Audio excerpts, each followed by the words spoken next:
Halo, apa kabar teman-teman semua? Udah lama kita nggak ketemu ya di YouTube, karena aku hampir 1 tahun nggak upload lagi. Dan akhirnya setelah hampir 1 tahun aku upload juga video ini. Nah, ini tepat di tanggal 28 Oktober 2024 aku lahiran sesar. Nah, ini aku lagi cek Nesrite untuk lihat pergerakan bayi dan juga detak jantung bayinya. Setelah itu ini aku baru dapat kamar, alhamdulillah langsung dapet, dan full hari ini tuh lahiran sesar banyak teman-teman. Nah, di sini juga aku masih nunggu karena kan jadwalku di jam 1 siang, sedangkan aku nyampe ke rumah sakit itu sekitar jam 9 lewat gitu teman-teman. Jadi ini aku masih nunggu antrian buat lahiran sesar, walaupun sambil deg-degan gimana gitu kan teman-teman. Pasti ada kekhawatiran takut bayinya kurang sehat atau ibunya kurang sehat, ibunya nggak mampu atau bayinya kenapa-kenapa ya, pokoknya pikiran negatif itu muncul aja gitu teman-teman. Tapi alhamdulillah setelah berjalannya waktu semua baik-baik aja, dan bayiku juga alhamdulillah lahir dengan selamat sehat, ibunya juga selamat dan sehat. Dia nangis Elisa. Dan di sini aku tuh masih ngerasa efek biusnya belum hilang. Badan aku tuh masih ngerasa menggigil, tapi bagian dari pinggang ke bawah tuh masih ngerasa kebas.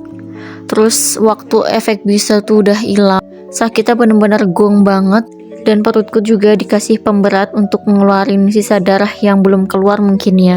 Sambil digoyok-goyok juga perutku, itu tuh bener-bener rasanya sakit banget. Rasanya kayak berkali-kali lipat sakit menstruasi, kontraksi, dan juga luka jahitan.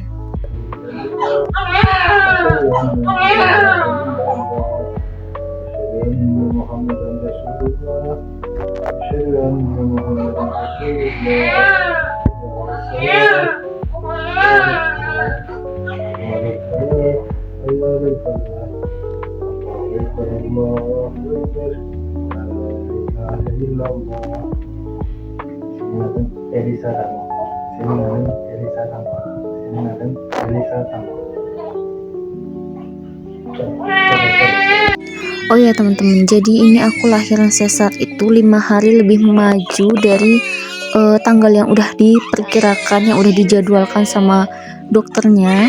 Seharusnya aku itu lahiran di tanggal 1 November teman-teman. Terus akhirnya karena aku tanggal 28 Oktober ini ngalamin kontraksi dan keluar flek darah, jadi aku langsung dijadwalin sesar di tanggal itu juga dan di hari itu juga. Dan kalian tahu nggak teman-teman, malamnya sebelum aku lahiran ini, tanggal 27 Oktober itu aku kondangan dulu ke teman dekat suamiku. Entah karena Elisa ini pengen kondangan dulu atau gimana ya, karena ini kita tuh bener-bener deket sama teman suamiku ini dari waktu aku baru nikah sampai akhirnya aku hamil, dan sekarang punya Elisa tuh masih berteman baik dan sering main gitu loh teman-teman. Hampir setiap minggu kita main, jadi mungkin bawaan bayi juga kali ya. Setelah kondangan besoknya langsung mau lahir dia. Nah, ini kan aku lahiran itu jam 1 ya, selesai operasi sekitar jam 2-an. Terus jam 8 malam ini aku langsung disuruh buat belajar jalan teman-teman, dan ini rasanya benar-benar sakit banget. Awalnya tuh kayak kita nggak sanggup buat berdiri gitu loh teman-teman.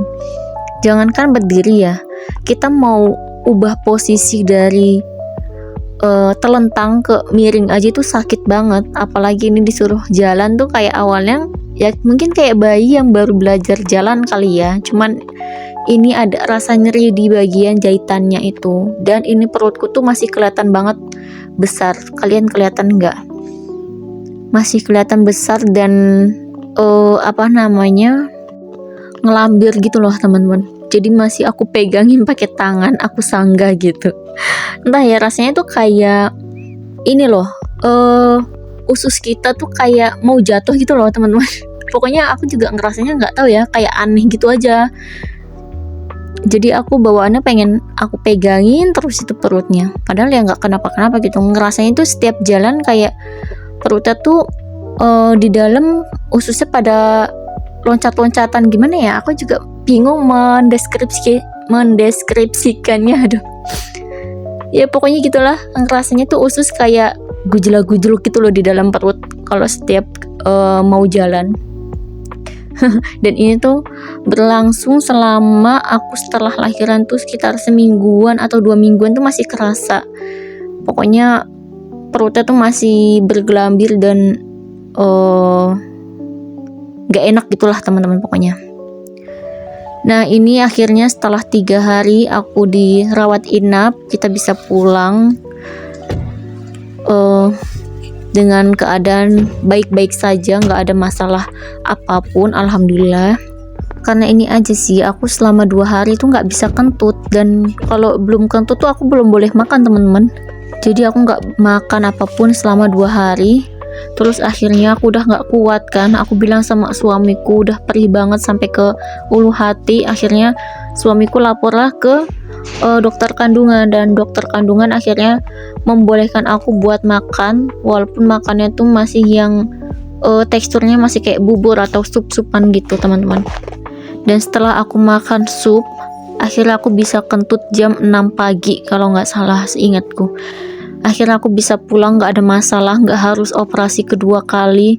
Karena kalau misalkan nggak kentut-kentut selama berhari-hari, kemungkinan kan ada permasalahan di bagian pencernaan kan teman-teman. Takutnya ada infeksi atau apa segala macem. Jadi harus dicek lagi dalamnya gitu. Dan ini akhirnya aku udah sampai rumah, disambut juga sama kucingku tadi. Makasih kalian udah nonton videonya sampai akhir. Jangan lupa di like, comment, dan subscribe. Dan tungguin video-video aku selanjutnya ya.